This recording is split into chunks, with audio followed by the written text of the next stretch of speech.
कि मुसलमान चार चार विवाह करके भारत में अपनी जनसंख्या बढ़ाने का मुसलमानों पर आरोप है। एक से अधिक विवाह के प्रतिबंध को, इसकी पाबंदी को दूसरों की तरह मुसलमानों पर भी लागू करने का कानून क्यों नहीं बनाया जाए। और मैं चाहता हूं इसमें इससे अगला प्रश्न भी जोड़ लूं, एक मिलते जुलते हैं और साथ में इसका उत्तर हो जाएगा। प्रश्न संख्या 32 कि मुसलमान ज्यादा बच्चे क्यों पैदा करते हैं। ये प्रश्न जो है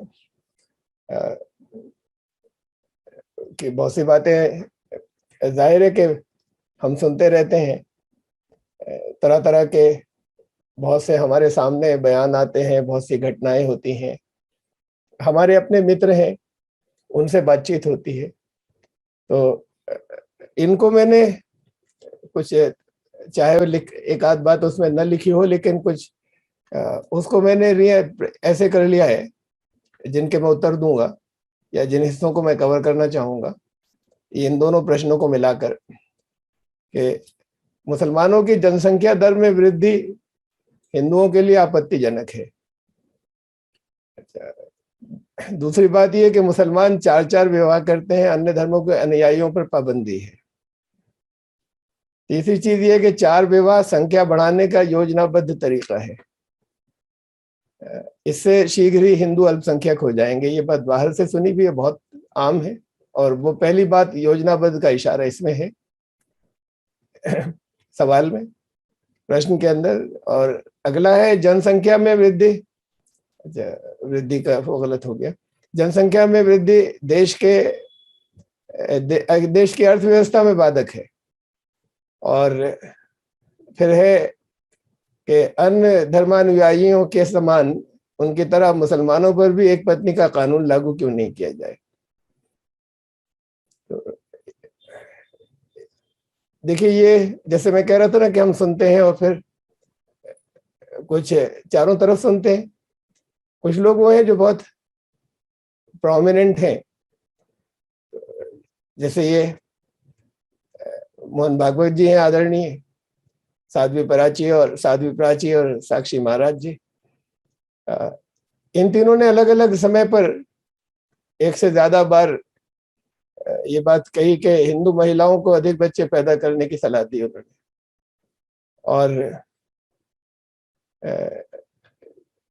असम के चीफ मिनिस्टर हैं, इन्होंने मुसलमानों को सलाह दी कि तुम लोग भी परिवार नियोजन किया करो। ये दो अलग अलग तरफ से जाहिर है कि खतरा महसूस हो रहा है कि ये कहने पर मजबूर हुए कुछ के हिंदू अपनी जनसंख्या बढ़ाएं। मुसलमानों से तो जाहिर है कि ये यानी लोग तो सब ये इस बात को करीब करीब सहमति है कि जनसंख्या बढ़ने से नुकसान होता है, लेकिन जब ये खतरा पैदा हो गया कि मुसलमान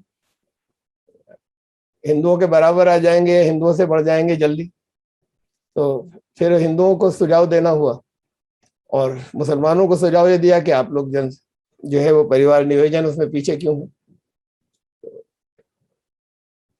देखिए, इसमें पहले तो इसे देखिए जरा सा, ये हम लोग कितनी बातें सुनते रहते हैं चारों तरफ, और इतना हमारे बहुत अच्छे पढ़े लिखे लोग चीजों को न पढ़ते हैं न देखते हैं, बस कुछ कहीं से आता है और जिसका प्रचार होता है वो जहनों में बैठ गया है।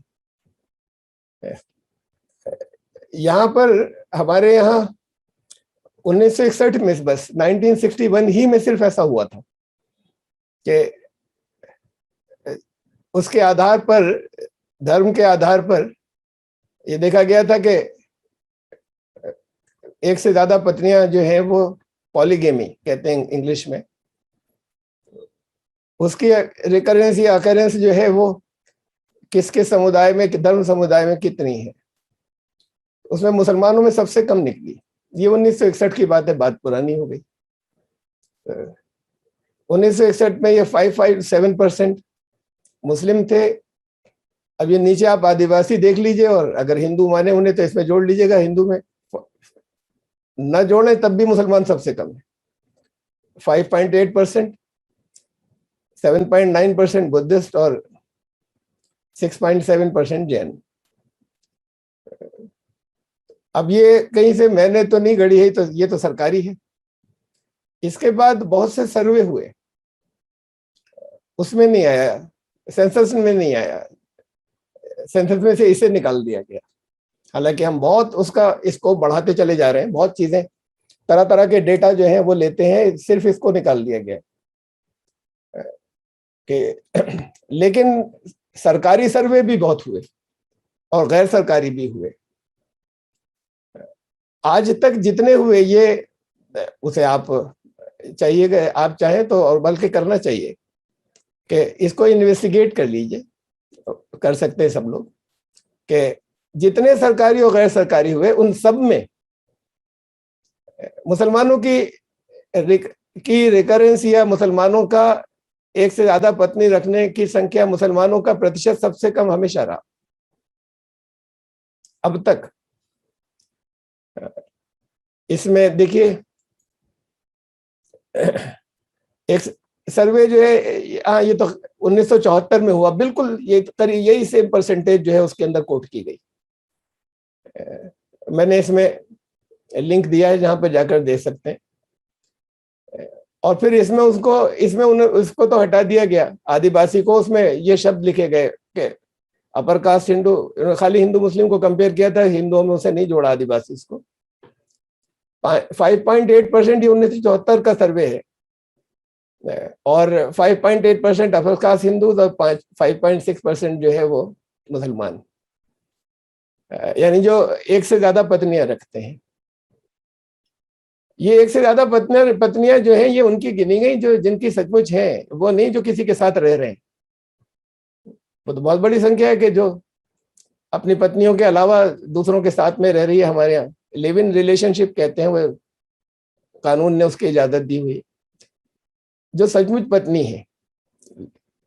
अच्छा, फिर ये मल्लिका मिस्त्री जो है, Gokhale institute of politics and economics की पुणे की, उन्होंने 1993 में जो सर्वे किया था, उसका पैनल था पूरा, ये हेड थी उसकी, उसमें बस ये एक सेंटेंस था या एक जुमला था खाली कि there is no evidence that the percentage of polygamous marriage among Muslims is larger than the Hindus.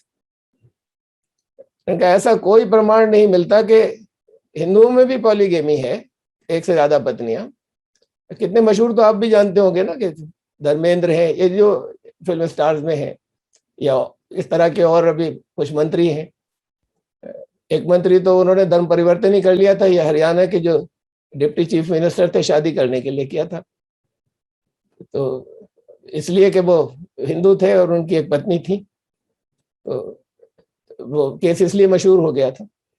लेकिन और भी हैं, तो कुछ तो केस आप ऐसे ही जानते होंगे जो बहुत मशहूर है। लेकिन पूरे भारत के अंदर प्रतिशत जो है वो मुसलमानों का सबसे कम है, हिंदुओं से कम है, सबसे कम तो है ही।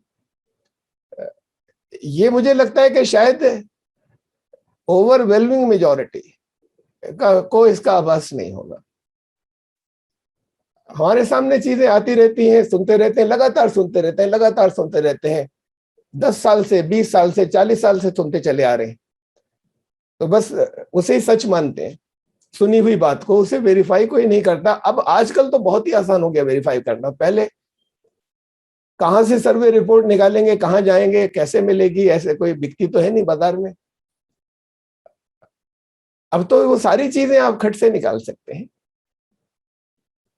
तो सबसे पहले तो ये गलतफहमी दूर कीजिए, मैं किसी धार्मिक ग्रंथ से इसका रेफरेंस नहीं दे रहा हूं। ये तो वो तथ्य है जो आप इसे वेरीफाई कर सकते हैं। सरकारी और गैर सरकारी जितने सर्वे हुए, मुसलमानों का प्रतिशत सबसे कम है। इजाजत है उन्हें 4 की, दूसरों को नहीं है अभी तक संविधान में। लेकिन मुसलमान करते नहीं, करते हैं जाहिर है कि 5.6% करते हैं, लेकिन दूसरे जो है, बाकी अन्य धर्म वाले जितने हैं यहाँ पर, वो सब मुसलमानों से ज्यादा बहुविवाह जो है वो करते हैं। अच्छा, ऐसी खाली दे दी बस, इसमें कोई खास बात नहीं थी, इसलिए मैंने पिक्चर डाल दी कि गाँव में होता है, शहरों में होता है। फिल्म इंडस्ट्री वाले बड़े मॉड हैं, उसके अलावा पॉलिटिशियन जो है वो बड़े पावरफुल होते हैं। आपके जानने वालों मुमकिन है कहीं हो कहीं ना हो, लेकिन ऐसी इसलिए सिर्फ खाली दे दी, और मेरे पास बहुत हैं, तो मैं सिर्फ एक दिखा रहा हूँ। होता ही है कि मैं जिन चीजों के ऊपर बहुत प्रश्न होते हैं, लोग करते हैं, तो सिर्फ उन्हें बताने समझाने के लिए मेरे सामने कोई भी चीज आती है, बरसों पहले भी आई हुई है, तो वो मैं डाल लेता हूँ अपने पास। तो ये जो आगे सबसे खड़े हुए हैं 75 ईयर्स के, ये 2 महिलाएं, दोनों इनकी पत्नियां हैं। वो पीछे वाली जो है, और ये बीच में खड़ा इनका लड़का है, मतलब पूरी इनकी फैमिली है। तो ये गांवों में भी होता है। और ये जो है इस गांव के अंदर खासतौर से, ये लखीमपुर खीरी का गांव है, और यहाँ बहुत लोग करते हैं, मतलब गांव के बहुत से लोग। औसत दर्जे का अच्छा बड़ा 3000 की पॉपुलेशन का गांव लखीमपुर खीरी में है ये विलेज। और इस वहां पर ये एक ऑनर, एक प्रेस्टीज की बात मानी जाती है कि एक से ज्यादा पत्नियां हों। अब इसे जाने दे हम कि कानून में तो मुसलमानों को इजाजत है और बाकी को नहीं है, तो उन्हें क्यों नहीं रोका जाता? कुछ कानून ऐसे हैं कि जब बहुत लोग करते हैं तो उसमें नहीं बोला जाता, जब सभी बहुत ज्यादा करने लगते हैं। लेकिन बहरहाल नहीं रोका जाता या नहीं कहा जाता, सरकारी आंकड़े आते हैं। तो हकीकत ये है कि सबसे पहले तो मैंने बात यहीं से शुरू की, इसे निकालिए ध्यान से कि मुसलमान 4 शादियां बहुत बड़ी संख्या में करते हैं, मुसलमान सबसे कम करते हैं। यानी 1 से ज्यादा शादियां, 4 की बात तो बहुत आगे है, 1 से ज्यादा शादियां। ये एक ही केस भी देखिए था, ऐसी आपके इंटरेस्ट के लिए अच्छा लगेगा शायद। अब हमारे भारत का है, ये ईसाई है, गांव के अपने एक ये मुखिया हैं, और एक तरह बहुत क्रिश्चियंस के अंदर, ईसाइयों के अंदर जो 25,000 से ज्यादा समुदाय रजिस्टर्ड है। जैसे होता है ना, हिंदुओं में बहुत से धर्म समुदाय हैं, मुसलमानों में बहुत से हैं, सेक्ट्स जिन्हें कहते हैं। ईसाइयों में रजिस्टर्ड 25,000 से ज्यादा है दुनिया में, विश्व में, और अनरजिस्टर्ड का तो फिर इसमें गिनती नहीं है। तो ये एक वहां एक धर्म समुदाय है, ये पूरा इनका परिवार है। ये 39 वाइफ्स हैं इनकी, है मतलब अब है। ये 4 साल पहले जब मैंने लिया था तब थी, मालूम नहीं अब है या नहीं है ये जिंदा। इनके 94, इनके अपने बच्चे हैं 94, और 33 ग्रैंड चिल्ड्रन। अच्छा 2011 में, तो अभी तो 10 साल हो गए। तो अब कोई कानूनी इन पर एक्शन नहीं होता, इतने बड़े के ऊपर भी, और बड़े ठाट से फोटो खिंचवाते हैं, प्रेस में आते हैं। और मेरे पास भी जो है वो सब चीजें प्रेस में आती है तभी तो है, लेकिन उस पर एक्शन कोई नहीं होता, लेकिन गैर कानूनी है।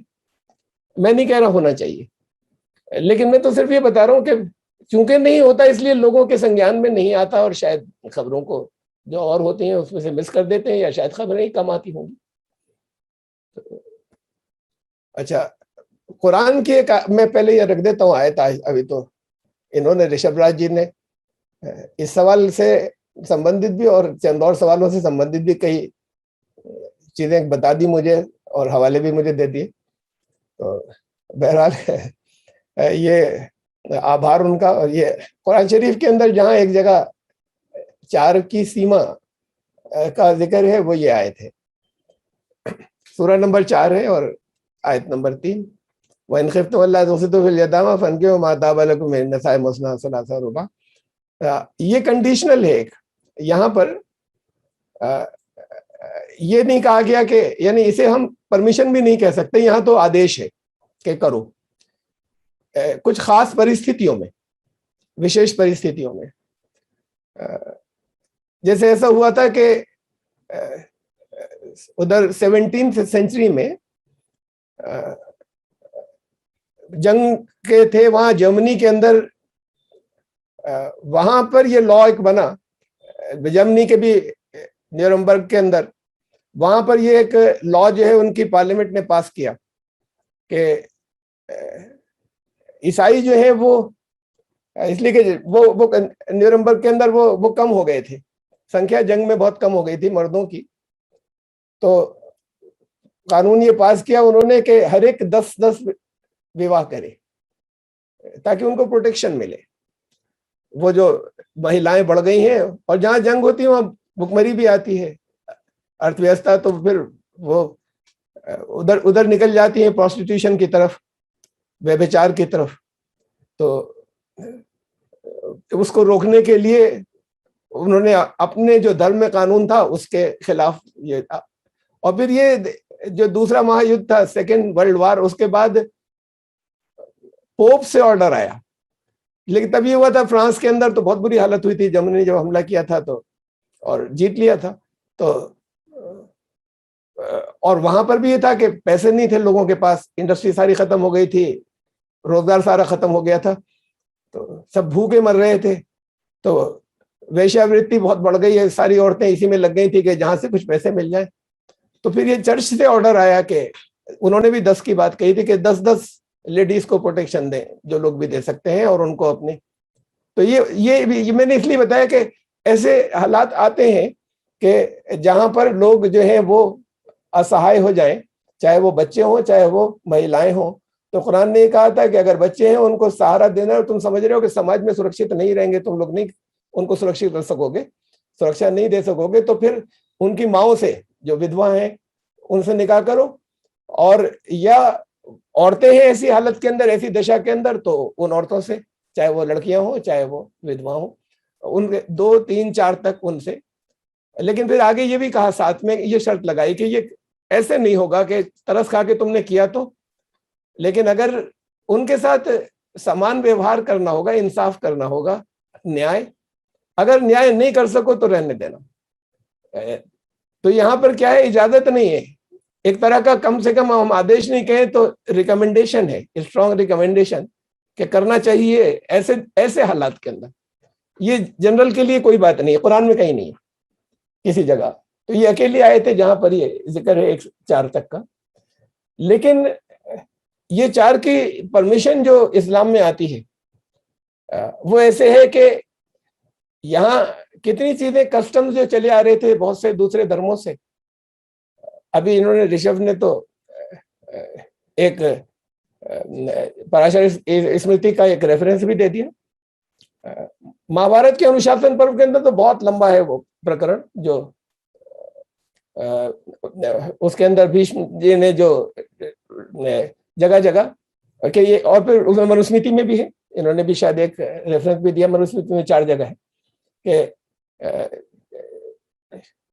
ब्राह्मण 4 तक कर सकता है विवाह, क्षत्रिय 3 और वैश्य 2, और वो सिर्फ 1 करे अपनी कम्युनिटी के अंदर, शूद्र। तो ये 4 की जो लिमिट है, सीमा, ये तो सनातन धर्मी शास्त्रों से चली आ रही। 1 से ज्यादा विवाह का प्रावधान वेद में था, मैं बहुत उसके रेफरेंसेस दे सकता हूँ। लेकिन ये कि चूंकि वो हमारा वो नहीं था, विषय नहीं था, तो इसलिए कोई स्लाइड नहीं मैंने बनाई। मैं बता रहा था कि बहुत से उसके अंदर था, उनके अंदर जीविश स्क्रिप्चर्स के अंदर था। कन्फ्यूशनिज्म के अंदर तो ये था कि जितनी चिल चाहे करता करे, और बाइबल में उसके अंदर वही जीविश लॉ के अंदर। तो ये चला आ रहा था, अरबों के कस्टम में भी था, जहां कोई धर्म नहीं था उनमें भी था, रिवाज दुनिया में रहा हमेशा। तो इस्लाम ने वो लिमिट लगाई यहाँ, ये 4 जो है, फिर ये इसकी एक लिमिट लगाई सिर्फ। ना ये कहा कर सकते हो, ना ये कहा कि नहीं कर सकते हो, लेकिन रोका नहीं। जरूरत भी नहीं थी कि ये कि लोग ज्यादा करते हैं तो उसे रोक दिया। ये देखिए, ये सेक्स रेशियो है, ये हमारे यहाँ का सेक्स रेशियो का ये है कि ये हर 1000 मर्दों पे भारत के अंदर जो, या 1000 लड़कों पे जो लड़कियां पैदा होती हैं, 0 to 6 ईयर्स के हैं, कि उनकी संख्या लड़कियों की जो होती है वो सिखों में सबसे कम है, लड़कियां सबसे कम है 1000 लड़कों के ऊपर 6 साल की एज तक पहुंचते पहुंचते। जैनियों में 889 है, 889, हिंदुओं में 913 है, बौद्ध में 933 है, क्रिश्चियंस में ज्यादा है सबसे, मुसलमान उनसे पीछे है, 943, 958 क्रिश्चियंस में है, और अदर्स उसमें और बहुत से हैं छोटे छोटे मिलाकर। तो 9, ये लाइन बड़ी होने का ये मतलब नहीं कि संख्या में ज्यादा है, ये रेशियो में ज्यादा है। 1000 अगर उन धर्मों के लोग अगर हो तो उसमें 974 जो है लड़कियां हैं। ये ज्योग्राफिकली होता है, ये भूभाग के हिसाब से होता है दुनिया के अंदर। अगर इसका मैप आप कहीं देखें, मैंने नहीं दिया है यहाँ, कि कुछ एरिया में ऐसे ही होता है कि लड़कियां कम होती हैं, कुछ एरिया में ऐसे ही होता है कि लड़के ज्यादा होते हैं। विश्व का जो एवरेज है उसके अंदर ओवरऑल मिला के लड़कियां ज्यादा हैं, लड़के कम हैं। 1.1 का है कि हर 1000 पे 1100 लड़कियां होती हैं 1000 लड़कों पर। हमारे यहाँ जो है वो संख्या इसकी जो है यानी ये भारत उधर आता है जहां लड़कियां कम पैदा होती हैं, थोड़ी सी कम बस। ये तो कुछ ही देश हैं जिनके अंदर बहुत लंबा फर्क है, लेकिन इस एक ही भूभाग में रहने वाले इन सब में जो फर्क है ये किसी कारणवश होगा, जाहिर है कि क्रिश्चियंस क्यों सबसे ज्यादा या सिख सबसे कम क्यों है। तो एक ये यहाँ जो चली आ रही है हमारे यहाँ जो बहुत कम होती है किसी और जगह, कि लड़की का जन्म जो है उसे पसंद नहीं करते और कहीं कहीं तो पैदा होने के बाद भी खत्म कर देते हैं। तो पैदा जब वो अब ये भी हो गया, पहले तो नहीं था ना कि उससे पहले जन्म से पहले मालूम भी हो जाता है, तो फिर वो जिसे भ्रूण हत्या कहते हैं, तो शायद इनमें ज्यादा यानी इसका बहुत बड़ा हाथ होगा शायद इसमें। वरना तो सब लड़ते फिरते बराबर होते हैं ना। धर्म से किसी के इस बात का ताल्लुक थोड़ी है कि इसके अंदर ज्यादा, यहाँ पे किसी धर्म को अगर कोई मान लेगा तो उसमें लड़कियां ज्यादा होंगी या लड़के ज्यादा होंगे। तो इसमें मुसलमान भी ये इन चीजों से यहाँ पर हुए मुतासिर और ये भी करने लगे हैं थोड़ा बहुत। और ईसाइयों में सबसे कम है कि लड़की को पसंद नहीं करें, तो इसलिए फिर वहां पर 958 तक गए हैं। तो और अदर्स में 974 है, तो इसका मतलब आइडियली ऐसे होना चाहिए, यहाँ के इस भूभाग के हिसाब से ऐसे होना चाहिए था कि 1000 पर 974 होनी चाहिए थी लड़कियां, लेकिन बहरहाल कम है ये। तो ये मैंने इस वजह से रखी कि औरतों की संख्या ही कम है मर्दों से। 4 विवाह कोई कैसे करेगा? और जो भी 2 कर लेते हैं, और जो कि मुसलमान कम करते हैं और दूसरे ज्यादा करते हैं। तो अगर किसी बहुत मजबूरी में करते हैं, कोई कोई कर लेता है तो ठीक है, लेकिन खाली एक पसंद के लिए करना या कर लेना, इससे लड़कियां तो कम है, फिर कितने ही जो पुरुष हैं उनकी मैरिज नहीं होगी। अगर लड़कियां जहां ज्यादा है वहां एक से ज्यादा विवाह कर लिया, सब एडजस्ट हो जाएंगे। कुछ लोगों ने कर लिया, जाहिर है सब तो कभी भी नहीं करेंगे दुनिया में, लेकिन जहां पर लड़कियां कम है वहां तो बिल्कुल नहीं होना चाहिए, इसलिए कि कुछ मेल्स जो है वो अनमैरिड रह जाएंगे। और फिर इस स्थिति को देखिए दरअसल कि ऐसी मान लीजिए, सपोज कर लीजिए कि टोटल मिलाकर 100 लड़के हैं और 100 लड़कियां हैं, उनका आपस में विवाह हुआ, इनका विवाह हुआ, आपस में कुछ बच्चे हुए। अब मैंने, आप तो अभी लोग ऐसी मान लें, रेशियो में बात को बताऊंगा असल में क्या है। तो जो एक आम, जैसे मैं श्रोताओं को मिलाकर कह रहा हूं, मुसलमान तो बहुत बच्चे पैदा करते हैं, तो चलिए 4 तो मान ही लीजिए, तो समझ लीजिए 400 होंगे ही, या कोई फर्क नहीं पड़ता, पहले बच्चे पैदा हुए बहुत से। अब इसमें अगर ये आखिरी दर्जे को मान लिया कि सबने 4-4 कर, 4-4 से कर लिया, अबे 4 करने से बच्चे ज्यादा पैदा होंगे ना, तो ये तो बहुत ही बेतहाशा 4 गुनी आबादी बढ़ जाएगी फिर तो अगर 100 औरतें, औरतों की कहीं पर किसी इंडस्ट्री मैन्युफैक्चरिंग तो हो नहीं रही है। हमने तो बराबर मान लिया, बराबर है नहीं, औसत यूं मान लीजिए कि 940 945 है, और मुस्लिम्स के अंदर जो है वो बहरहाल 950 के आसपास है। तो लेकिन हम आसानी के लिए 100 ही मान लेते हैं, तो 100 लड़कियों की शादी, अब हर मर्द जो है 4 विवाह कर ले लड़का, तो 25 सब विवाह कर लेंगे, लड़कियां खत्म हो जाएंगी, कहीं से फिर किसी फैक्ट्री में बनाई नहीं जा सकती। और फिर होगा ये कि बच्चे जो है वो कम होंगे, आप खुद सोच लें, कि 100 लोग 100 लड़के 100 लड़कियों से जब विवाह करेंगे तब बच्चे ज्यादा होंगे, या 25 लोग 100 औरतों से विवाह कर लेंगे तब बच्चे ज्यादा होंगे? इसलिए कि ये अनमैरिड रह जाएंगे 75 लड़के, ये अविवाहित रह जाएंगे। वहां तो ठीक है, जहां महिलाएं, स्त्रियां, लड़कियां, उसकी संख्या बहुत होती हो, तो वहां तो अगर जब एक से ज्यादा विवाह कर लेगा तो जनसंख्या बढ़ेगी। लेकिन अगर जहां पर पहले ही से कम है, अगर बराबर भी हो, तो जब भी बहु विवाह होगा, जब भी पॉलीगेमी होगी, तो जनसंख्या घटेगी।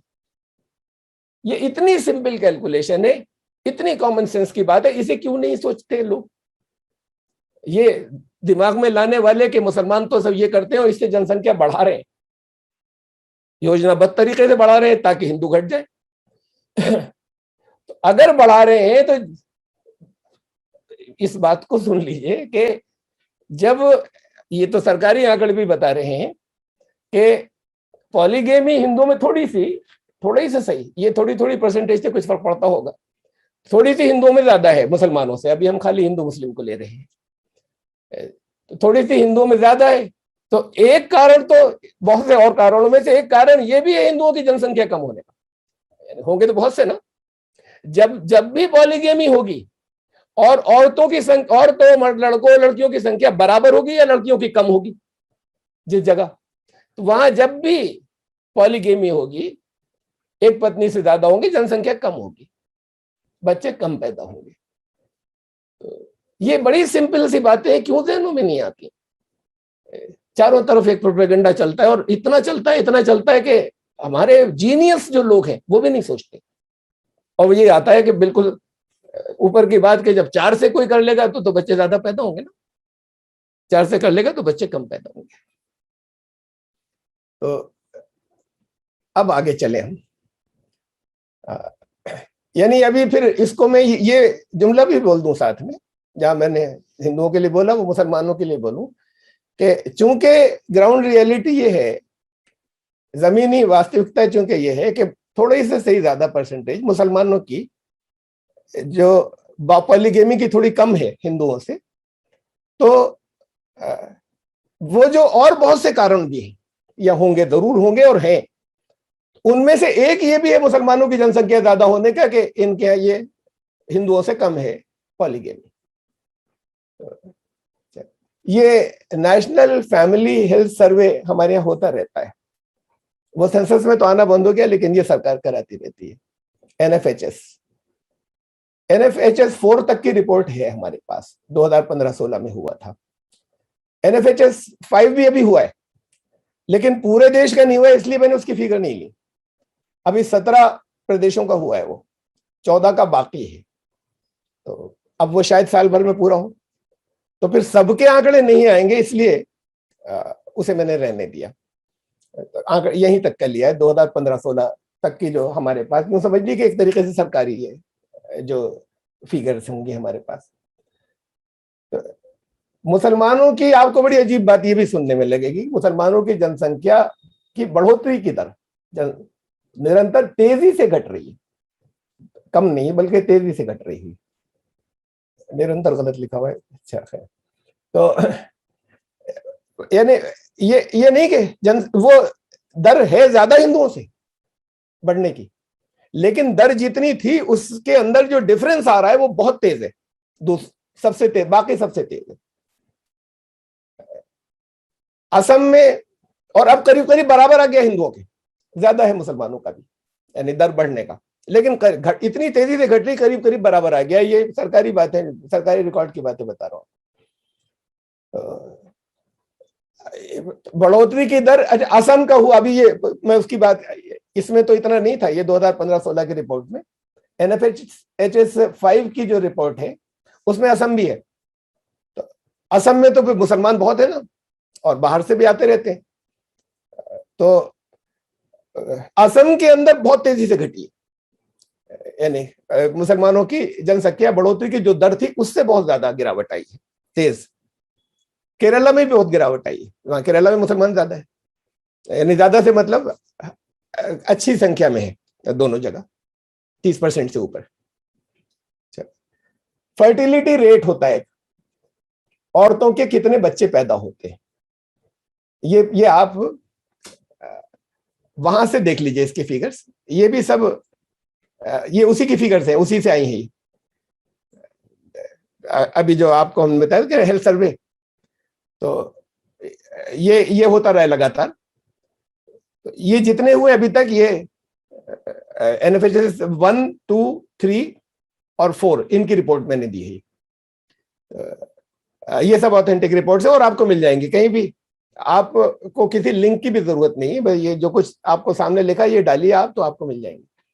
अब मेरे पास, मैं तो डायरेक्ट रिपोर्ट्स रखता हूँ, तो रिपोर्ट्स है मेरे पास। तो ये देखिए, जब ये 1.1 का डिफरेंस था दोनों में, बढ़ोतरी की दर 4.3 थी इनके 1992-93 के अंदर, और हिंदुओं की थी 3.3, फर्क था, यानी मुसलमानों की थी ज्यादा, 1.1 ज्यादा। फिर उसके बाद ये चल रहा है कि लगातार घटती चली गई, हिंदुओं की भी घटी है, मुसलमानों की भी घटी है लगातार, ये बढ़ोतरी की दर घटती चली गई है। और अब 2015-16 में आके मुसलमानों की रह गई 2.6, हमारा नेशनल एवरेज है 2.2। 2.2 जो नेशनल एवरेज है, तो हिंदुओं की 2.1 है, उससे 0.1 कम, मुसलमानों की उससे अभी 0.5 ज्यादा है नेशनल एवरेज से। लेकिन दोनों के बीच में जो अंतर है वो अब 0.5 रह गया है। अगर आप यहां से गिने 2005 से और 2015 तक, ये इस 10 साल को अगर आप गिने, तो अब जो आगे 7 साल, अगले साल रिपोर्ट आएगी, तो अब जो आगे जो 6-7 साल हुए, 6 साल, तो उसका अगर हिसाब अगर ऐसे ही हो, मुझे नहीं मालूम, तब तो रिपोर्ट के आंकड़े आएंगे, आए हैं कुछ, लेकिन वो अधूरे हैं।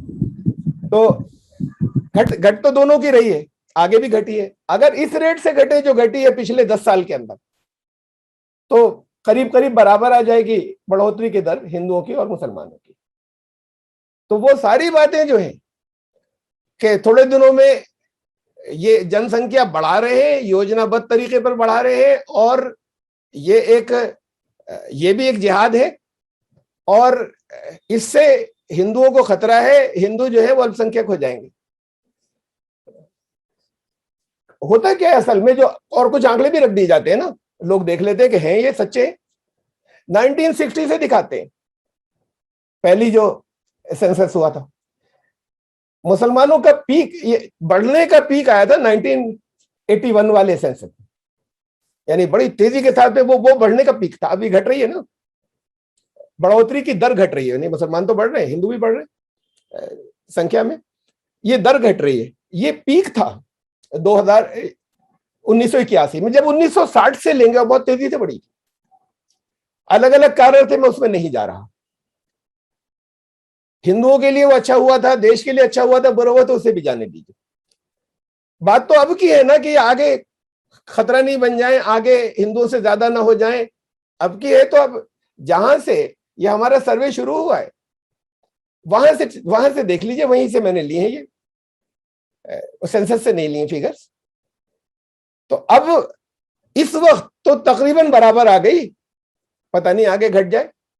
अभी तो बराबर आ गई तकरीबन, अभी थोड़ी ज्यादा, बहुत जरा सी मार्जिनल ज्यादा होगी, अब 0.5 का फर्क नहीं रहा होगा, अब फर्क रह गया होगा। अब आएगी तो मुझे जितना यकीन है, जितना मैं चीजों को मैं देखकर एक इन्हीं से प्रोजेक्शन लेते हैं आगे कि अंदाजा लगाया जाए, अनुमानित, तो अब फर्क रह गया होगा 0.3 से कुछ कम, आगे और कम हो जाएगा। तो ये जो कम होता चला जा रहा है दोनों का अंतर बढ़ोतरी की दर का, इसमें तो फिर इसका खतरा कोई भी नहीं है कि दोनों बातें जो है उसका खतरा नहीं है। पहली बात तो वो गलत है जो जहनों में कि योजनाबद्ध तरीके से जिहाद चल रहा होता तो बढ़ क्यों नहीं रही होती, ये घट क्यों रही है। अभी मैं और चीजें भी दूंगा आपको, और सब ऑथेंटिक जो है आंकड़ों के साथ में है। और दूसरी बात ये कि योजना अगर बंद ना भी हो तो बढ़ रही, तो बढ़ भी नहीं रही, घट रही है, यानी गैप कम होता चला जा रहा है। इसमें हमारा जो, जैसे मैंने आपको बताया था नेशनल एवरेज 2.1, उसे जब हम ये जितनी एक्चुअल है उसमें से सब्ट्रैक्ट करते हैं या घटाते हैं, तो हमें ये डिफरेंस मिलता है। Difference between actual and desired fertility rates, ये उसमें नहीं था, ये उससे बहुत सिंपल कैलकुलेशन से निकाला हुआ है, सिर्फ एक फिगर को पिछले वाली उसमें थे 2.1 को घटाना है जो अभी पिछली देखी थी, ये इंडिया टुडे ने ऐसे छापा था, तो ये मैंने वहां से उठा लिया। तो उन्होंने उसकी हेडिंग जो दी थी उसकी वो यही दी थी, क्योंकि आता रहता है तो उसको फिर उसके ऊपर आर्टिकल आते रहते हैं, या Muslim women have cut down unplanned children by 50%। मुसलमान औरतें जो है वो उन्होंने अनप्लैन्ड जो बच्चों के पैदाइश है, यानी अनप्लैन्ड क्यों लफ्ज इस्तेमाल हुआ, जैसे हम कहते हैं ना परिवार नियोजन, ये प्लानिंग है, तो परिवार नियोजन नहीं हो तो वो अनप्लैन्ड है। तो मुसलमान औरतों ने इन्होंने हेडिंग लगाई कि 50% जो है, 50% कितने दिनों में, 10 साल में, यानी ये बहुत कम टाइम है, 10 साल में ये तादाद 50% रह गई है। तो अब ये कि परिवार नियोजन नहीं करती, ये उसकी हकीकत है, अब कर रही है तेजी से, और वो है दूसरे मीन्स इस्तेमाल कर रही है उसके लिए, परिवार नियोजन के लिए, परमानेंट जरूरी नहीं होता। तो difference between actual and desired fertility rates, actual fertility rate कितना होना चाहिए, एक्चुअल उसे कहा गया कि जो हमारा उसे कहते हैं रिवर्सिबल रेशियो, जो वहां उसमें और जितना होना चाहिए, उन दोनों में फर्क अब जो रह गया है मुस्लिम औरतों के अंदर, ये देखिए पहले 1.2 था, अब 0.6 रह गया, ये 50% का कमी हुई है। हिंदुओं में 50% कमी नहीं हुई है इसके अंदर, यानी प्लान करने में, फैमिली प्लानिंग के लिए। तो इसका मतलब ये कि जब मुसलमान ज्यादा तेजी से कर रहे हैं अमल हिंदुओं के मुकाबले में, ये तो मैं सिर्फ फिगर्स दे रहा हूं कि मुसलमान हिंदुओं के मुकाबले मुसलमान औरतें ज्यादा तेजी से फैमिली प्लानिंग पर अमल कर रही हैं। हाँ, अभी बढ़ोतरी की दर हिंदुओं से अभी ज्यादा है। जी, ये भी इंडिया टुडे से लिया है। गैप बिटवीन बर्थ्स, ये जो है ऊपर वाला ग्राफ, ये ग्राफ तो हिंदुओं का है, और ये ग्रीन कलर का, ये जो फिरोजी रंग का है, ये मुस्लिम्स का है। ये NFHS 1 1992-93 में Muslim women now wait longer than, ये 32 महीने के बाद अगला बच्चा होता था, ये उसका ग्राफ है औसत पूरे देश के अंदर हिंदू एक लेडी का। मुसलमान महिला का 30 महीने में होता था, 30.3, इतना अंतर था दोनों के अंदर। ये 1992-93 की बात है। और यहां तक आते आते लगातार ये ग्राफ जो है इसके अंदर यहां तक आते आते ये अब देखिए, इसे देखिए कि अब एक्चुअल पोजीशन ये है कि हिंदुओं का नीचे है और मुसलमानों का ऊपर है। तो ये भी इंडिया टुडे का छापा हुआ है। ये इस वक्त मुसलमानों का, हिंदू नीचे आ गए हैं 31.9 मंथ्स के बाद ऑन एन एवरेज, औसतन एक हिंदू लेडी का अगला बच्चा होता है, और मुसलमान लेडीज का अगला बच्चा 32 एक स्लाइट ऊपर है। तो फैमिली प्लानिंग के में पर अमल मुसलमान लेडीज ज्यादा कर रही है। ये योजनाबद्ध तरीके से आबादी नहीं बढ़ाई जा रही, ये विश्वास दिलाना चाहते हैं उनको जिनको गलतफहमियां हो गई। अच्छा, अभी तो मैं पॉपुलेशन ग्रोथ पे भी बात करूंगा कि कितनी डिजायरेबल है, कितनी कम हो जानी चाहिए, कितनी बड़ा, सबको मिलाकर करेंगे देश हित में जो होना चाहिए।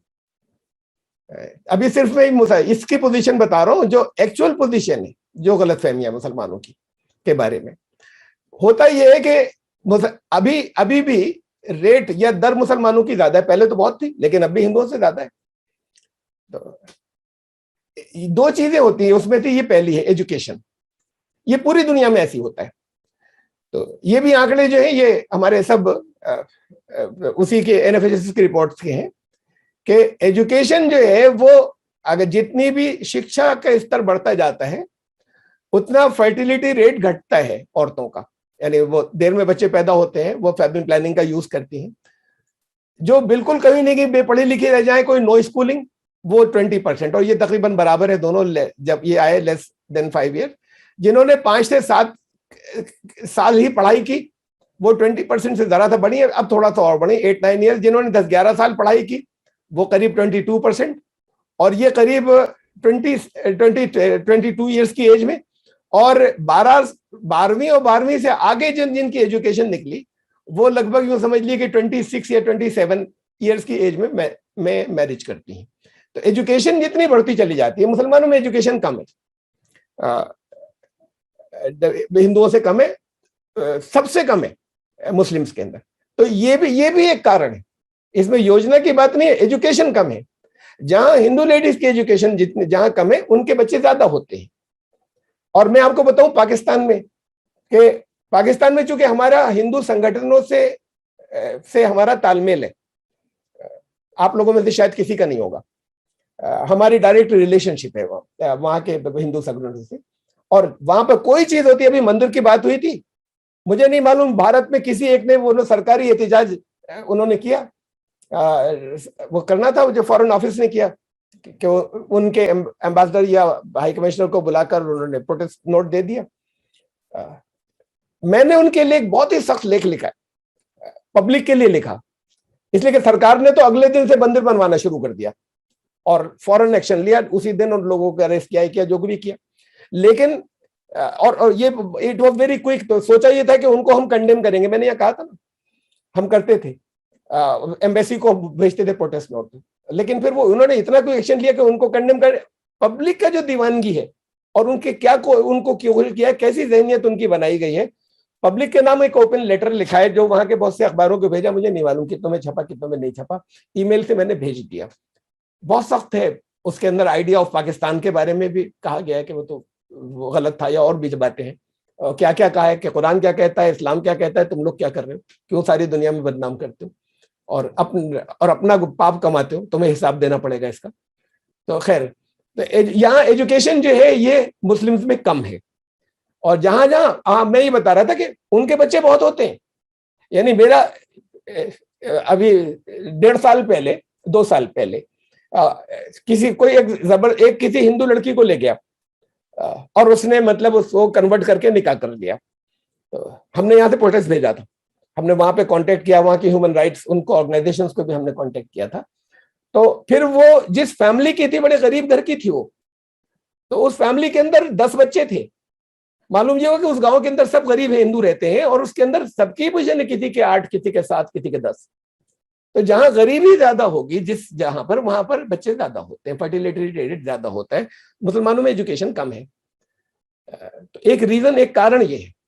लेकिन इधर बढ़नी शुरू हो गई। तो ये मैं कह रहा हूं कि देखिए तवज्जो कर रहे हैं, ये राइज इन, यानी कम है मुसलमानों में, सबसे कम है अभी education. Rise in female enrolment from 2013-14 से लेकर 2018 तक, ये भी सरकारी सर्वे, ऑल इंडिया सर्वे जो है, 24% ये नेशनल एवरेज है कि 24% गर्ल्स जो है 2013-14 से लेकर 2018 तक, ये इतनी इंक्रीज हुई एनरोलमेंट की, लेडीज की, लड़कियों की। और मुस्लिम लड़कियों की 47% बढ़ी इसी पीरियड में। तो कम पढ़ी लिखी अब भी दूसरों से पीछे है, लेकिन ये तकरीबन 50% इंक्रीज है नेशनल एवरेज के ऊपर, बहुत है। तो तवज्जो हो रही है और सुधार की तरफ जा रहे हैं लगातार। वो जिन चीजों से खतरा है वो सब किसी उसकी जरूरत नहीं, ये रहा तो फिर इन्हीं के अंदर, इसी वजह से तो यही कारण है कि शायद अब वो फर्टिलिटी रेट जो है गिर रहा है, एजुकेशन आ रही है जो पहले नहीं थी, मुस्लिम लेडीज के अंदर कम थी और अब बड़ी तेजी से बढ़ रही है। ये दूसरा फैक्टर होता है, दूसरा रीजन होता है। ये 2 रीजन होते हैं बहुत बड़े। इकोनॉमिक, जहां पर इकोनॉमिकली बैकवर्ड जो लोग होते हैं उनके बच्चे ज्यादा होते हैं, और जो संपन्न होते हैं उनके बच्चे कम होते हैं, और जो बहुत रिच होते हैं उनके बच्चे और कम होते हैं। तो ये हमारे यहाँ का जो एवरेज है, ये TFR जो है, ये है TF के fertility ratio, total fertility ratio, ये TFR जो है, ये कॉलम जो है ये फर्टिलिटी रेशियो को दिखा रहा है। तो जो इकोनॉमिकली जो सबसे लो लोग हैं उनका 3 से ऊपर है फर्टिलिटी रेट, जो दूसरे नंबर पे है उनका ये 2.5 के करीब है, ये 2 और 3 के बीच में है। फिर ये 2 से थोड़ा सा शायद 2 पॉइंट हो, ये जो मिडिल क्लास के हैं उनका फर्टिलिटी रेट इतना है नेशनल एवरेज के ऊपर जितना होना चाहिए, ये मिडिल क्लास का है। और जो उसके बाद संपन्न लोग हैं वो जो है वो उनका एवरेज कम है नेशनल एवरेज से, यानी नेशनल एवरेज नहीं, जितना होना चाहिए उससे कम है। और जो सबसे ज्यादा रिच है उनका बहुत कम है। तो ये तो अमेरिका का है 1.7, ये उसी लेवल का इनका भी है। तो ये पूरे देश के अंदर ये उसकी सूरत यही है। अब मुसलमानों की पोजीशन जो है वो ये है, और इसे ये मत समझिएगा, मैं आगे सिर्फ 2 दे रहा हूं, वरना तो पूरी की पूरी बड़ी लंबी चौड़ी वो है। मैं किसी जगह पर मैंने आज तक नहीं किया ये कि जो मुसलमानों की जो राइट्स की मांगे, मैं कभी शरीक नहीं हुआ उसमें, कभी नहीं। किसी जगह राइट्स के फोरम में हमें ये कम मिल रहा है, ये दो, यानी अगर वो जस्ट है तब भी नहीं। अपनी और काबिलियत बढ़ा के लो, पहले से और ज्यादा मेहनत करके लो, जितनी करनी चाहिए उससे 3 गुनी करके लो। ये मांग कर लेना, ये करना, ये इसके मैं तो खिलाफ हूं। तो मैं जो दिखा रहा हूं आपको सिर्फ चूंकि ये सवाल आ गया उससे रिलेटेड बात है, इसलिए दिखा रहा हूं, वरना मैं नहीं रखता हूं ये आगे के दो कि पोजीशन ये इस वक्त के मुसलमानों की। अच्छा, पहले वर्ल्ड इकोनॉमिक्स में देख लीजिए, यही रेशियो पूरे वर्ल्ड के अंदर है। हाई इनकम ग्रुप में फर्टिलिटी रेशियो 1.6 है, हाई मिडिल इनकम में 1.8 है, मिडिल इनकम में 2.3 है, लो एंड मिडिल इनकम में 2.5 है, लोअर मिडिल इनकम में 2.7 है, और जो सबसे नीचे है वो 4.6, जो बहुत करीब है, वहां पर 4.6 है। ये पूरी दुनिया का रेशियो है, ये ज्यादातर अफ्रीकन कंट्रीज है, 5 से भी ऊपर है। तो ये पूरी दुनिया में यही ट्रेंड है, यही भारत में भी है। तो मुस्लिम्स चूंकि इकोनॉमिकली बहुत बैकवर्ड है, सबसे ज्यादा Muslim constitute 14% of India, but just 3% of high positions. Muslim, ये सेकंड है, ये दिखाई मैंने आपको, Muslim poorest among religious groups by NSSO survey, ये भी गवर्नमेंट का सर्वे है, एनएसएसओ सर्वे जो है कि सारे रिलीजियस ग्रुप्स के अंदर जो है वो सबसे पुअर है। तो जब सबसे पुअर है तो फर्टिलिटी रेट इनका होना नेचुरल है, और जैसे जैसे ये पोजीशन इंप्रूव होगी, एजुकेशन की इंप्रूव होगी, तो इंप्रूवमेंट शुरू हो गया, इसकी होगी तो भी हो जाएगा। अब होता ही है कि मशवरा दिया जाता है कि देखो तुम्हारी हालत इसलिए तुम्हारे बच्चे ज्यादा है। अरे नहीं सुनेंगे ना। आप अगर कुछ स्कीमें वो इसकी चलाएं कि इनका कुछ इकोनॉमिक अपलिफ्ट कर दिए, तो उसके ऊपर ये आता है कि ये तो इनकी अल्पसंख्यक जो है उनकी मुंह भराई हो रही। तो अगर किसी इनका अपलिफ्ट करने में कोई हेल्प कर दे तो ये चीजें सुधर जाएंगी। अब ये कि वहां से कह दें कि करो, तो ये गरीब लोग नहीं करते, ऐसे कहने से करना चाहिए अपनी जगह पर। पॉपुलेशन ग्रोथ की पोजीशन ये है। अब 2050 का प्रोजेक्शन ये है प्यू रिसर्च फाउंडेशन का, जो सबसे ज्यादा रिलायबल फिगर्स पूरी दुनिया की देती है। 2000 इंडिया में 2000 का प्रोजेक्शन, वो जो गलतफहमी है कि मुसलमान इतने बढ़ जाएंगे, अगले कुछ ही सालों में बढ़ जाएंगे, ये 2050 कहा जाता है, ये 2050 का प्रोजेक्शन है जो प्यू रिसर्च फाउंडेशन का है। कि ये पिक्चर से मालूम हो जाएगा, इस तस्वीर से, कि ये कलर जो है ये हिंदुओं का, नीचे ग्रीन ना, ये इतने हो जाएंगे हिंदू। तो टोटल हिंदू पॉपुलेशन जो है 130 करोड़ जो होगी यहाँ पर इंडिया में 1 अरब 30 करोड़। मुस्लिम पॉपुलेशन जो है वो 31 करोड़ होगी, परसेंटेज बढ़ी है ये, इसलिए कि रेट ज्यादा है। और लेकिन बहुत पीछे है, क्रिश्चियन पॉपुलेशन जो है वो 3.7 करोड़। और इसमें ये है इंटरेस्टिंग बात जो मैं बताना चाह रहा हूँ, जो उन्होंने फिगर दी है, इसलिए कि हर कंट्री का वो निकालते हैं प्रोजेक्टेड फिगर, कि वर्ल्ड के बिगेस्ट मुस्लिम कंट्रीज जो हैं, जहां सबसे ज्यादा पॉपुलेशन है, इंडिया में सबसे ज्यादा हो जाएगा, में सबसे ज्यादा दुनिया के मुसलमान यहाँ होंगे भारत में। तो India, Pakistan, Indonesia, Nigeria, Bangladesh, ये टॉप 5 है। इन सबको मिलाकर उससे हिंदुओं की संख्या ज्यादा होगी इंडिया में। अगर इन 5 देशों की वहां की जनसंख्या में ले ली जाए, जो सबसे बड़े मुस्लिम देश है, पहले 5, उन सबकी टोटल से भी हिंदुओं की ज्यादा होगी 1950 में। तो ये प्रोपेगेंडा, इस प्रोपेगेंडे का फिर कोई मकसद होगा ना, जब सारे आंकड़ों के खिलाफ है कि ये प्रोपेगेंडा हो रहा है, तो जाहिर है कोई उद्देश्य होगा उसका, कि जो डराया जा रहा है कि ये मुसलमान जो है ये अपनी जनसंख्या बढ़ा रहे हैं, और फिर ये भी एक जिहाद है। इसकी हकीकत ये है जो मैंने आपके सामने रखी। जितने रिलायबल सर्वे है और जितने आंकड़े हैं वो सब बिल्कुल कुछ और कह रहे हैं। तो ये यहाँ 2050 का ये प्रोजेक्शन है। हाँ, ये बहुत इंपॉर्टेंट है, यहां से मैं जो कहने जा रहा हूं, और ये भी शायद बहुत आपको, आपके लिए, अरे सबके लिए शॉकिंग होगा। ये बात खत्म हो गई, ये हिंदू मुस्लिम वाली, मैं तो पूरे देश की बात कर रहा हूं। वो जो देश की मैं बात कर रहा हूं वो शॉकिंग होगा। एक हमें बचपन से बताया गया है कि आबादी घटाओ, आबादी घटाओ, जनसंख्या घटाओ, जनसंख्या घटाओगे तो, नहीं घटाओगे तो गरीबी खत्म नहीं होगी। देखिए पहले ऐसा था, बस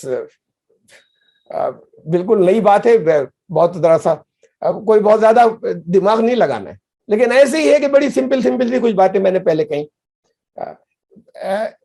पहले ऐसा था कि बॉर्डर्स जो थे, ये पासपोर्ट और वीजा, ये पॉलिटिकल बाउंड्रीज, ये बहुत सख्त थे। पासपोर्ट भी आसानी से नहीं बनता था, वीजा आसानी से मिलता ही नहीं था कहीं जाने का, तो जो लोग जहां के वहीं रहते थे।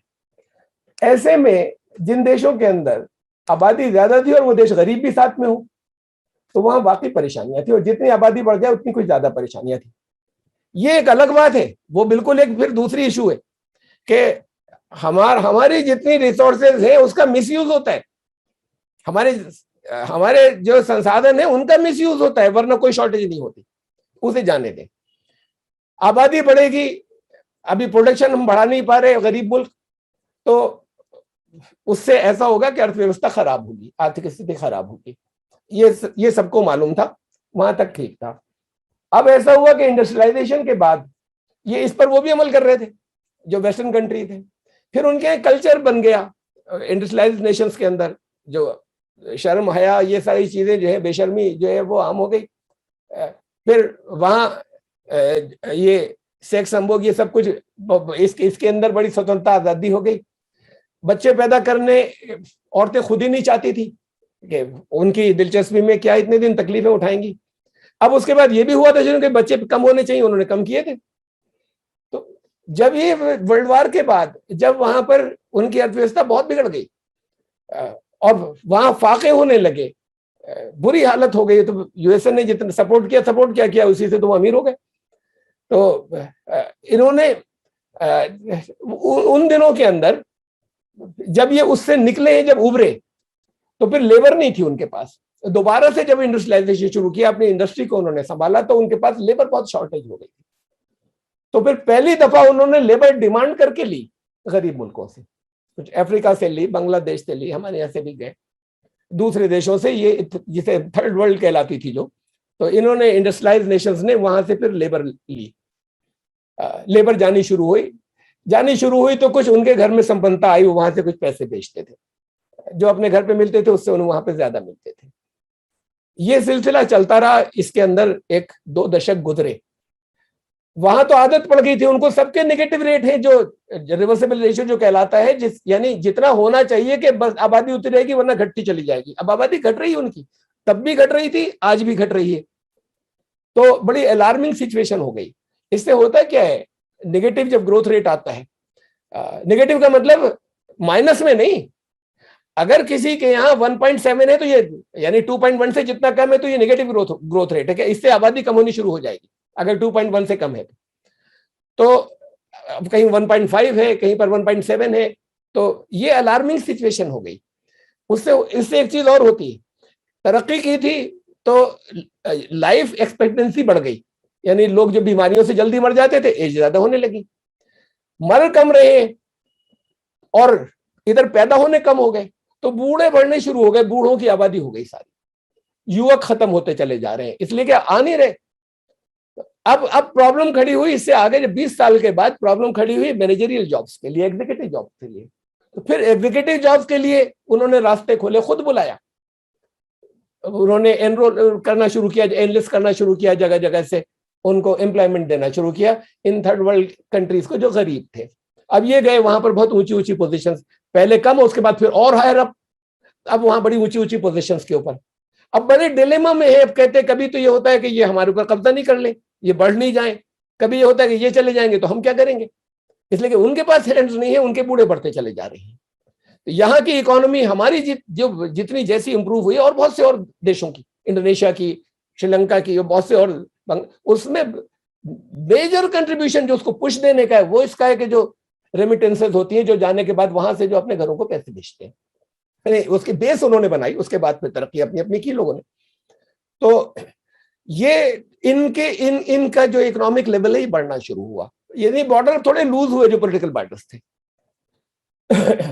ये पॉलिटिकल बॉर्डर जितने लूज होते चले जाएंगे, उतना जो जिनकी जनसंख्या ज्यादा है उनकी इकोनॉमी इंप्रूव होती चली जाएगी। ये अब टोटल जनसंख्या के ऊपर आबादी। तो अब वो इससे खौफजदा है, वो इससे भयभीत है कि भारत खा जाएगा हमें, चाइना हमें खा जाएगा, और यही नहीं, इंडोनेशिया खा जाएगा, ब्राजील हमें खा जाएगा, मेक्सिको खा जाएगा। इनकी आबादी ज्यादा है, पॉपुलेशन ज्यादा है, उनकी घट रही है, इनकी बढ़ रही है।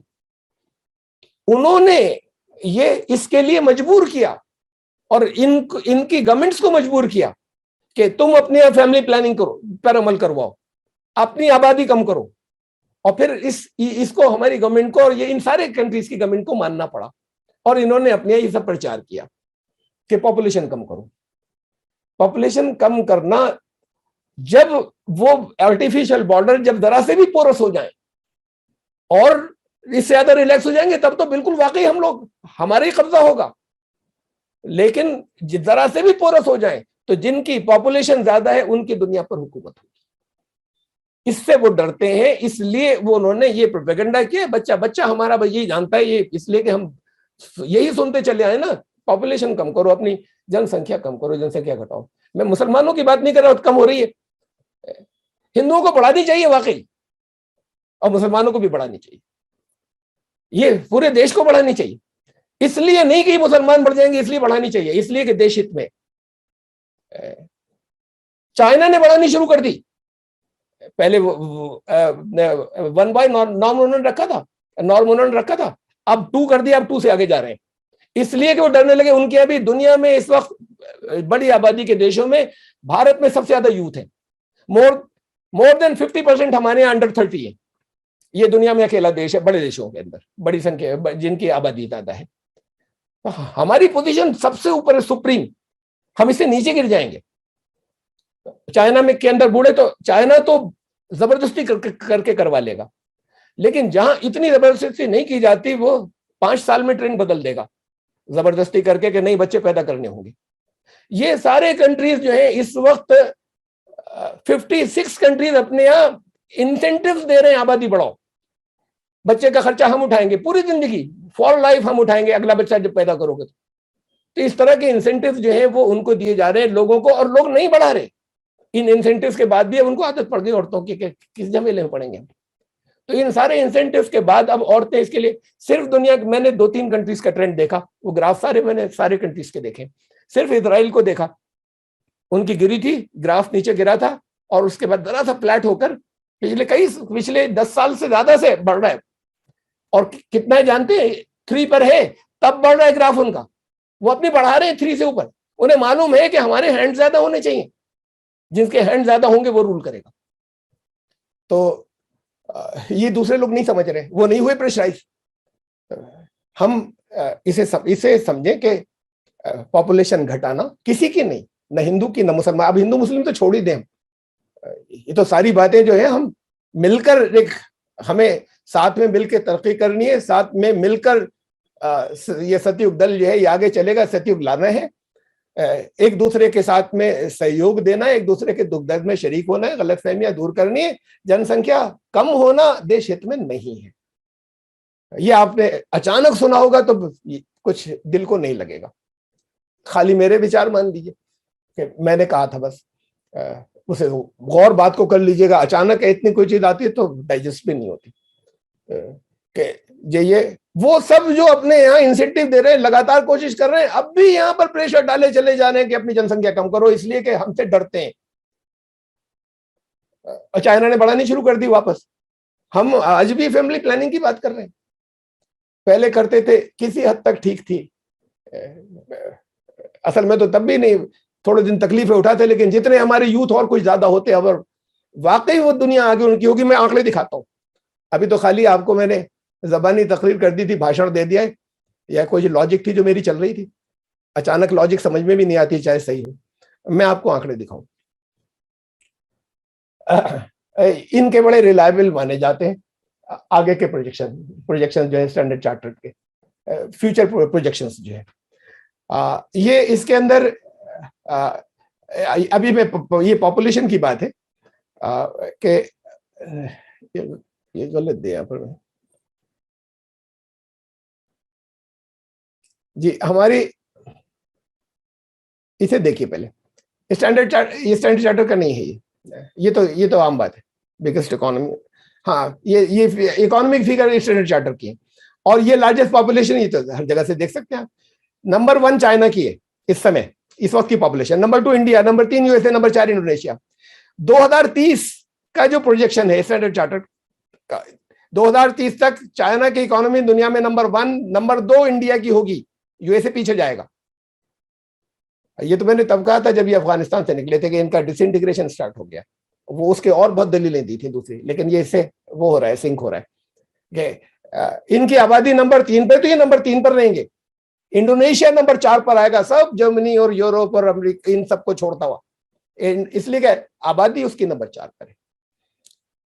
ये उसका प्रोजेक्शन है। तो बहरहाल ये ग्राफ है, इसे तो मैं हटा देता हूँ, दरअसल बहुत गौर से लोगों को देखना पड़ेगा और देर लगेगी। इस चार्टर की प्रोजेक्शन है, लेकिन फिगर मैंने यहाँ पर बस दे दिया कि ये प्रोजेक्शन ये है कि नंबर 1 पे चाइना आएगा 2030 तक इकोनॉमी में, नंबर 2 पे इंडिया, नंबर 3 पर यूएसए, नंबर 4 पर इंडोनेशिया। इसको देखिए, ये इनके पीडब्ल्यूसी जो है, इनके भी ये हर साल इशू करते हैं। ये 2-3 ही है जो आगे की प्रोजेक्शन देते हैं, उनमें से इनकी भी बड़े रिलायबल माने जाते हैं, मतलब एक्सपीरियंस बहुत है। ये लेफ्ट हैंड पे पॉपुलेशन की इस वक्त की प्रेजेंट पॉपुलेशन जो है, ये डिक्रीजिंग पॉपुलेशन चाइना की सबसे ज्यादा है। इन टॉप 10 कंट्रीज में नंबर 10 पे मेक्सिको है इस वक्त। इसको जरा सा आप कंपेयर कर लीजिए, इसमें सिर्फ बिल्कुल उसी ऑर्डर में सिवाय इन 3 कंट्रीज के, पाकिस्तान, इन्होंने जिसने खुद अपने पांव पे कुल्हाड़ी मारी, जिसने खुद अपनी अर्थव्यवस्था खराब कर ली, अगर नहीं की होती तो ये नंबर 5 पर होता, इसलिए कि आबादी ज्यादा है। और नाइजीरिया, बांग्लादेश, ये जो है इनका प्रोजेक्शन जो था 2017 का है। ये शायद आज देते तो बांग्लादेश को रख देते ऊपर। बांग्लादेश की जो पर कैपिटा इनकम इंडिया से ज्यादा हो चुकी है इस वक्त, मतलब ये भी शायद लोगों के लिए हैरानी की बात होगी कि बांग्लादेश की पर कैपिटा इनकम भारत से ज्यादा हो चुकी है। बांग्लादेश के अंदर लेडीज का, उनका महिलाओं की एजुकेशन जो है वो भारत से आगे निकल गई है। तो इतना उन्होंने तेजी के साथ में राइज किया। खैर, तो ये चूंकि उनका 2017 का है, वरना बांग्लादेश भी इसके अंदर आ जाएगा, अपनी जगह पर आएगा। तो ये पाकिस्तान, नाइजीरिया, बांग्लादेश ये निकले हैं इसलिए कि इन्होंने खुद अपने पांव पे, बांग्लादेश को अब नहीं कह सकता मैं, इन्होंने खुद अपने पांव पे कुल्हाड़ी मारी थी, इसलिए हटे। और ये बहुत दूर नहीं गए, 200 कंट्रीज के अंदर नाइजीरिया नंबर 14 के ऊपर, पाकिस्तान नंबर 16 पर आना है और बांग्लादेश नंबर 23 पर आना है, इसलिए कि पॉपुलेशन ज्यादा है, चाहे जितनी बुरी हालत हो तो, चाहे जितना हम समझते हो। तो ये हमारी पॉपुलेशन कम कराना चाह रहे हैं। हमारी एजुकेशन लेवल बढ़ना चाहिए, हमारे पास क्रिएटिव लोग होने चाहिए, हमारा जो है वो मॉरल, हमारी जो है मोरालिटी बढ़नी चाहिए कि ये बीच में खा नहीं जाए और ये गड़बड़ नहीं हो जाए जो गरीबों के लिए फंड्स जाते हैं। ये चीजें कुछ हमारी सुधरनी चाहिए। जो आप लोग जब सतयुग की तैयारी कर रहे हैं तो इसको तो करेंगे ही ना, इसके लिए विचार करेंगे कि खाली कुछ ऊपर से ये थोड़ी कह देंगे आज से सतयुग आ गया। जो उनके वहां पर हैं, जो शराबें पीते हैं, अपनी औरतों को मारते हैं, उनको अपनी खेती की कीमत नहीं मिलती, किसी किसान को नहीं मिलती, और किसी मजदूर को डेली वेज के पूरे भारत के अंदर ये मार्केट कौन तय करता है कि वहां जहां से हम जाके डेली का वेज ले आते हैं, जिससे उसका खाना नहीं चल सके, जिससे अपने बच्चों को वो नहीं पाल सके, डेली मजदूरी नहीं मिले तो खाना भी नहीं खा सकता। ये और वो जो काम वो कर रहा है उस काम का एक्चुअल प्रॉफिट किसी और जगह जा रहा है। तो बहरहाल ये सतयुग में मुझे आशा है, आशा नहीं विश्वास है, ठीक होगा, तो ये चीजें ठीक होंगी। तो इसमें हमारे यहाँ ये चीजें हैं बस। अब अगला प्रश्न आ गया, यहाँ तक एक बात, इन दोनों प्रश्नों का मैंने उत्तर दिया। हमें इस पर पुनर्विचार करना चाहिए कि हमारे इकोनॉमिक जाइंट वही होंगे जिनकी जनसंख्या ज्यादा होगी, और जनसंख्या के उनके हम झांसे में नहीं आए, प्रेशर में आते हैं, वो तो झांसे में नहीं आ सकते जो ऊपर है, लेकिन पब्लिक से न कराएं, ऐसा हमारे देश के हित में नहीं है। ना हिंदू ना मुसलमान, ये तो मिलकर हम लोग सोचिए और प्लान करें। बहुत बहुत धन्यवाद। ये